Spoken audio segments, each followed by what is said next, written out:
بسم اللہ الرحمن الرحیم۔ السلام علیکم جی تمام بہنوں اور بھائیوں کو، ہمارے تمام دیکھنے اور سننے والوں کو، اور صبح بخیر کہتے ہیں جی آپ کو۔ آج کے دن کا آغاز کرتے ہیں ہم اس دعا کے ساتھ کہ جتنے بھی بہن بھائی پوری دنیا میں پریشان ہیں کسی بھی وجہ سے، کوئی بیمار ہیں یا کوئی بھی ان کی مصیبت یا مشکل ہے، اللہ تعالیٰ پانچ تن پاک کا صدقہ کر کے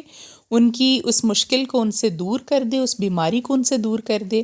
اور ان کے لیے خیر کے وسیلے بنا دے، اور ان کو تمام وہ خواہشات ان کی جو جائز حاجات ہیں ان کو اللہ تعالیٰ پورا کر دیں، آمین ثم آمین۔ تو جی دیکھیں، خدیجہ جو ہے وہ صبح صبح ہی آج اپنے کھلونے نکال کر کھیل رہی ہے، اور اس کو یہ موقع تب تک ہی ملتا ہے جب تک فاطمہ سوئی ہوتی ہے۔ جب فاطمہ اٹھ جاتی ہے تو اپنی کسی بھی چیز کو اس کو ہاتھ نہیں لگانے دیتی، بس پھر وہ قبضہ کر لیتی ہے ہر چیز پر۔ تو یہ ذرا فاطمہ سے پہلے اٹھ جاتی ہے، حالانکہ سوتی تو دونوں ایک ساتھ ہیں، لیکن اس کی نیند ذرا جلدی پوری ہو جاتی ہے، یہ تھوڑا جلدی اٹھ جاتی ہے، ابھی چھوٹی ہے شاید اس وجہ سے، اور پھر دوپہر میں بھی سو لیتی ہے۔ فاطمہ تو بہت کم دوپہر میں سوتی ہے، کبھی کسی دن ہو کہ تھک گئی ہو تو سو جائے، ادروائز میں اس کو نہیں سلاتی۔ اور کل انشاءاللہ میرا پلان ہے اس کو اسکول میں اس کا ایڈمیشن کرانے جانا ہے میں نے، کیونکہ اب وہ 3.5 سال کی ہو گئی ہے تقریباً، اور پہلے ہی مجھے لگتا ہے کہ سردیاں تھیں جس کی وجہ سے لیٹ ہو گیا، ورنہ 3 سال کی تھی تو مجھے ڈال دینا چاہیے تھا اس کو اسکول میں۔ تو ابھی انشاءاللہ کل میرا پلان ہے، اللہ تعالیٰ سب خیریت رکھے،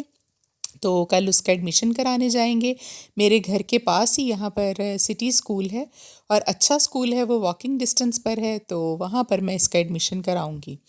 تو ابھی باہر آئی تھی جی، دھوپ تو آج کل بہت اچھی ہے، اور جتنے بھی کام رکے ہوئے ہیں وہ سارے اب ہم کریں گے۔ 2-3 مہینے جو ہیں وہ بڑا پرابلم رہا ہے، دھند اور سردی کی وجہ سے کوئی بھی کام کرنے کو دل نہیں چاہتا تھا۔ اور گاڑی دیکھیں جی کھڑی ہے میرے ہسبینڈ کی، ابھی سنڈے تھا آج، لیکن اس کے باوجود وہ گئے تھے آفس، لیکن تھوڑا سا لیٹ گئے تھے، 10 بجے کے قریب گئے تھے، تو ان کو سنڈے کو بھی چھٹی نہیں ہوتی، بس دیکھ لیں، نوکری ہے، کیا کہہ سکتے ہیں ہم۔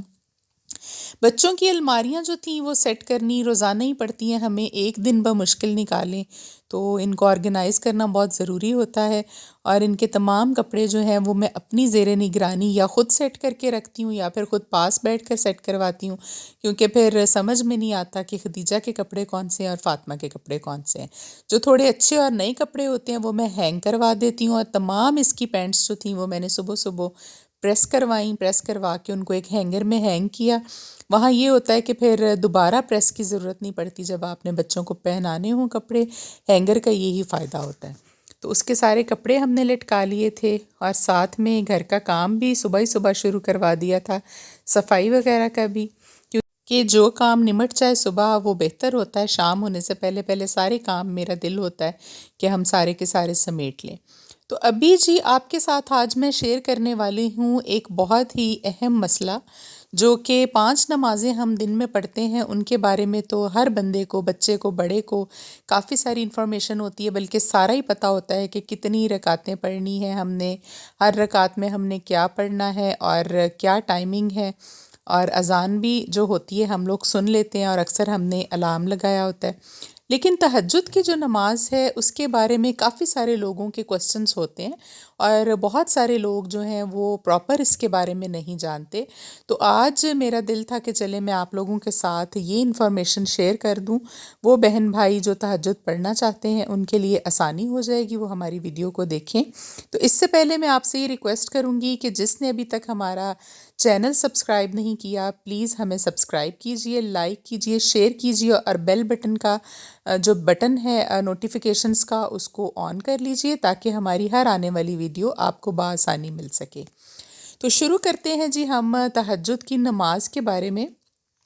سب سے پہلے تو میں آپ کو یہ بتا دوں کہ اس کے وقت کے بارے میں ہم بات کرتے ہیں، جو بہت امپورٹنٹ سوال ہے کہ تہجد کا وقت جو ہے وہ کیا ہے، اور اکثر لوگ جو ہیں وہ اس کے بارے میں ڈاؤٹ فل ہیں۔ تو تہجد کے وقت کے بارے میں آپ کے بتاؤں بارے میں کہ ویسے تو یہ عشاء کے فوراً بعد شروع ہو جاتا ہے، اور سحری کے وقت تک، جب تک کہ فجر کا ٹائم نہیں ہو جاتا، یہ تہجد کا وقت جو ہے یہ اس وقت تک رہتا ہے۔ لیکن اس کے لیے یہ ہے دوسرا سوال یہ کہ کیا اس کے لیے سو کر اٹھنا ضروری ہے؟ تو یہ میں آپ کو بتاتی چلوں کہ اس کے بارے میں کافی سارے جو ہے وہ اختلافات پائے جاتے ہیں، مختلف علماء کی مختلف رائے ہے، لیکن ہم صرف اسی بات کے ساتھ جائیں گے جو کہ احادیث مبارکہ سے ثابت ہیں، اور جو بھی ذکر ہمارے نبی پاک صلی اللہ علیہ وآلہ وسلم نے کیا اس کے بارے میں، اور جو ان کا مسنون طریقہ تھا، تو وہ یہی تھا کہ وہ عشاء کی نماز پڑھ کر نبی پاک صلی اللہ علیہ وآلہ وسلم سو جایا کرتے تھے، اور پھر آدھی رات کو جب ان کی آنکھ کھلتی تو وہ تہجد کی نماز کے لیے کھڑے ہو جاتے وضو کر کے۔ تو اس سے یہ ثابت ہوتا ہے کہ اس کے لیے سو کر اٹھنا ضروری ہے، خواہ آپ 5 منٹ سو کر اٹھ جائیں عشاء کے بعد، چاہے آپ 10 منٹ بعد اٹھ جائیں، چاہے آپ جو ہے وہ 1 گھنٹے کے بعد اٹھ جائیں۔ اور اس کا جو سب سے زیادہ بہترین وقت ہے ادا کرنے کا، وہ سحری کے ٹائم پہ ہے، سحری کے ٹائم سے کچھ دیر پہلے کا۔ تو ابھی آ جاتے ہیں جی اس کی رکعتوں کی طرف۔ تو اس کی آپ کم سے کم 2 رکعتیں پڑھ سکتے ہیں، یہ نفل نماز ہے، اس کی نیت آپ نے نفل نماز کی کرنی ہے، اور 2 2 کر کے آپ نے رکعتیں پڑھنی ہیں۔ سب سے کم تعداد، اگر آپ کے پاس وقت کم ہو تو آپ 2 پڑھ سکتے ہیں، اور زیادہ سے زیادہ آپ 12 تک پڑھ سکتے ہیں۔ لیکن نبی پاک صلی اللہ علیہ وآلہ وسلم کا جو طریقہ کار تھا، ان کا مسنون طریقہ وہ یہ تھا کہ وہ 8 رکعتیں پڑھتے تھے، یعنی 2 2 کر کے 8 رکعتیں پڑھتے تھے، 4 مرتبہ نیت کر کے آپ کی 8 رکعتیں جو ہیں وہ پوری ہو جاتی ہیں۔ ابھی یہ سوال تھا جی کہ اس میں کیا صورتیں ہم پڑھ سکتے ہیں، تو جو آپ کا دل کرے وہ آپ صورت جو ہے وہ بالکل وہی طریقہ نماز کا الحمدللہ کے بعد آپ نے کوئی بھی ایک صورت ملا لینی ہے، چاہے وہ قل هو اللہ والی صورت ہو، سورہ اخلاص آپ پڑھ لیں اس کے بعد، یا کوئی اور بھی صورت آپ اپنی مرضی سے پڑھ سکتے ہیں۔ یہ ہو گیا جی اس کے وقت کے بارے میں بھی، اور تہجد کی فضیلت جو ہے وہ تو اس کے بارے میں میرا خیال ہے ہر بندہ ہی جانتا ہے۔ اللہ تعالیٰ کہتے ہیں کہ پہلے آسمان پر اس وقت موجود ہوتے ہیں، اور اللہ تعالیٰ نبی پاک صلی اللہ علیہ وآلہ وسلم نے فرمایا کہ 3 طرح کے لوگوں کو دیکھ کر اللہ تعالیٰ جو ہے وہ مسکراتے ہیں۔ ان میں سے ایک وہ ہے جو کہ نماز کی صفوں کو درست کرتا ہے، جب نماز کے لیے لوگ کھڑے ہوتے ہیں اس سے پہلے جو بندہ صفوں کو درست کرتا ہے، اللہ تعالیٰ اس کو دیکھ کر مسکراتے ہیں۔ اور ایک اس میں سے تہجد کی نماز کے لیے جو بندہ اٹھتا ہے، اس کو دیکھ کر بھی اللہ تعالیٰ مسکراتے ہیں کہ میرا بندہ دیکھیں آدھی رات کو اپنا گرم بستر چھوڑ کر ٹھنڈے پانی سے وضو کر کر میرے حضور اپنا سجدہ کر رہا ہے، تو پھر وہ ضرور اللہ تعالیٰ آپ کو آپ کی خواہشات سے نوازتا ہے۔ تو ابھی ہم بات کر لیتے ہیں جی ان 4 نشانیوں کی جن کا ذکر میں نے تھم نیل پر کیا، کہ آپ کو کیسے پتہ چلے گا کہ میری نماز جو ہے تہجد کی وہ قبول ہو گئی ہے، اور اللہ تعالیٰ کے ہاں یہ اس کو اللہ نے پسند کیا ہے۔ تو یہ 4 نشانیاں بہت عام بات ہے۔ اس میں سے سب سے پہلے تو یہ ہے کہ جی توفیق ملنا آپ کو۔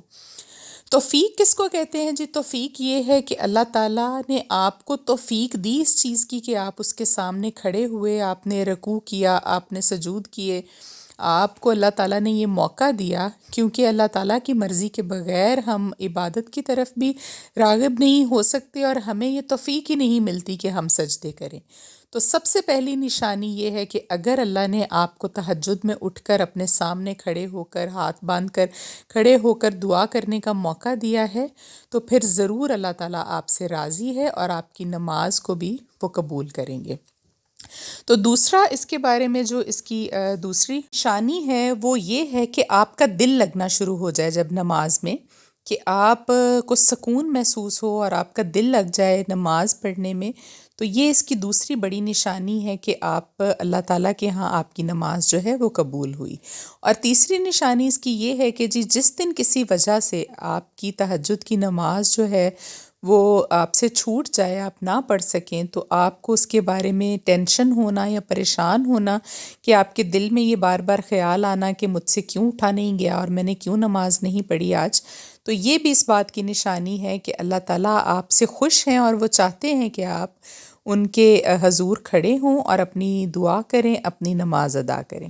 چوتھی اور آخری نشانی اس کے بارے میں یہ بتائی گئی ہے کہ جب آپ نیت کر کے سوئے ہوں رات کو، اور بغیر کسی الارم کے، کسی کے جگانے کے آپ کی آنکھ خود بخود کھل جاتی ہے تہجد کے لیے، تو یہ بھی اس بات کی نشانی ہے کہ اللہ تعالیٰ نے آپ کو چنا ہے،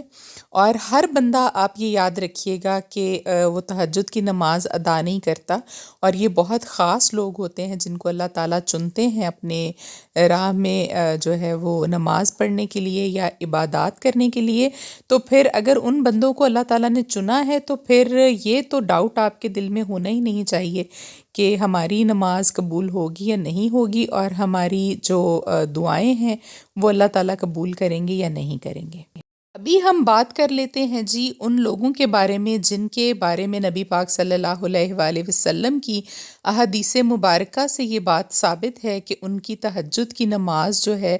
وہ بھی قبول نہیں ہوگی۔ تو پھر باقی کی جو نمازیں وہ پڑھتے ہیں سارے دن میں، وہ تو آپ خود ہی اس سے اندازہ لگا لیجئے، کیونکہ تہجد کی نماز جو ہے وہ ساری نمازوں میں سے اللہ تعالیٰ کو زیادہ محبوب اور پسند ہے، کیونکہ وہ آدھی رات کا وقت ہوتا ہے، آپ اپنی نیند کو خراب کر کے اٹھتے ہیں، اپنی نیند کو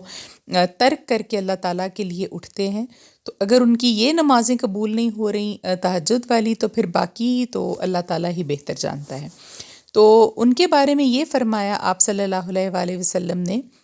کہ تم میں سے کچھ لوگ، کوئی جماعت ایسی بھی ہوگی جن کی اللہ تعالیٰ تہجد کی نماز اور رات کو ان کا قیام کرنا بھی قبول نہیں فرمائیں گے۔ تو صحابہ کرام نے پوچھا کہ یا رسول اللہ وہ کس طرح کے لوگ ہوں گے، کون ہوں گے؟ تو آپ صلی اللہ علیہ وآلہ وسلم نے فرمایا کہ وہ تمہارے رنگ کے ہی، تمہاری نسل کے ہی، تمہارے جیسے ہی لوگ ہوں گے، تم لوگوں جیسے ہی انسان ہوں گے، لیکن یہ ہوگا کہ ان کے اعمال اتنے بڑے اعمال نامے ہوں گے نیکیوں کے، جن کے ساتھ وہ پیش کیے جائیں گے قیامت کے دن اللہ تعالیٰ کے روبرو، لیکن اللہ تعالیٰ ان کی نمازوں کو، ان کی عبادات کو قبول نہیں فرمائیں گے۔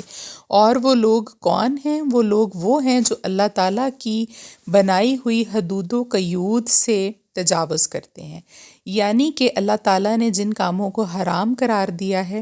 وہ ان کو کرتے ہیں اکیلے میں۔ لوگوں کے سامنے تو وہ بہت اچھے بنتے ہیں، اور لوگوں کے خوف اور ڈر سے وہ کوئی ایسا برائی والا کام نہیں کرتے، بہت نیک اپنے آپ کو ظاہر کرتے ہیں، اور وہ روزے بھی رکھتے ہیں، وہ نمازیں بھی پڑھتے ہیں، وہ اللہ کے سامنے سجدے بھی کرتے ہیں، وہ تہجد بھی پڑھتے ہیں، لیکن اللہ تعالیٰ کو ان کے یہ اعمال بالکل بھی نہیں چاہیے، نہیں پسند، کیونکہ وہ اللہ تعالیٰ کے بتائے ہوئے باتوں پر عمل نہیں کرتے، اور ان حدود سے ہمیشہ تجاوز کرتے ہیں، اور اکیلے میں ہوتے ہیں جب تو تب گناہ کرتے ہیں، اور وہ تمام گناہ کرتے ہیں جن سے اللہ تعالیٰ نے منع فرمایا۔ تو ایسے لوگوں کی تہجد کی نماز نبی پاک صلی اللہ علیہ وآلہ وسلم کے قول کے مطابق قبول نہیں ہوگی۔ تو یہ تھا جی سارا تہجد کے بارے میں طریقہ، وقت، اور رکعتیں کتنی پڑھنی ہے آپ نے، کس طرح سے نماز کو ادا کرنا ہے، اس کی فضیلت، اس کے قبول ہونے کی نشانیاں، اور کن لوگوں کی تہجد کی نماز قبول نہیں ہوگی، یہ سارا میں نے آپ کو واضح کر دیا، بتا دیا۔ اور یہاں سے آپ یہ بات ضرور ذہن میں رکھیں کہ عبادات اپنی جگہ پر، لیکن آپ کو اپنے کردار اور اپنے اعمال کو بھی ٹھیک رکھنا ہے، پھر ہی آپ کی دعائیں قبول ہوں گی، پھر ہی اللہ تعالیٰ جو ہے وہ آپ کے لیے آسانیاں پیدا کرے گا، اور پھر ہی آپ کے تمام مسئلے جو ہیں وہ حل ہوں گے۔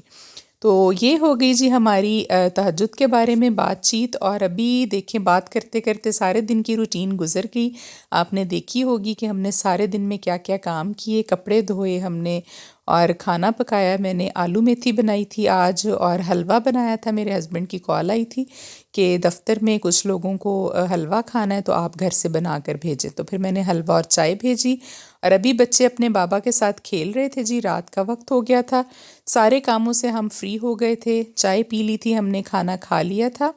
عشاء کی نماز بھی ہو گئی تھی، اور باقی کے بھی سب کام ہم نے کر لیے تھے۔ ابھی چاہوں گی جی آپ سے اجازت کل تک کے لیے، اپنی دعاؤں میں ہمیں یاد رکھیے گا، اپنا بہت سارا خیال رکھیے گا، اللہ حافظ۔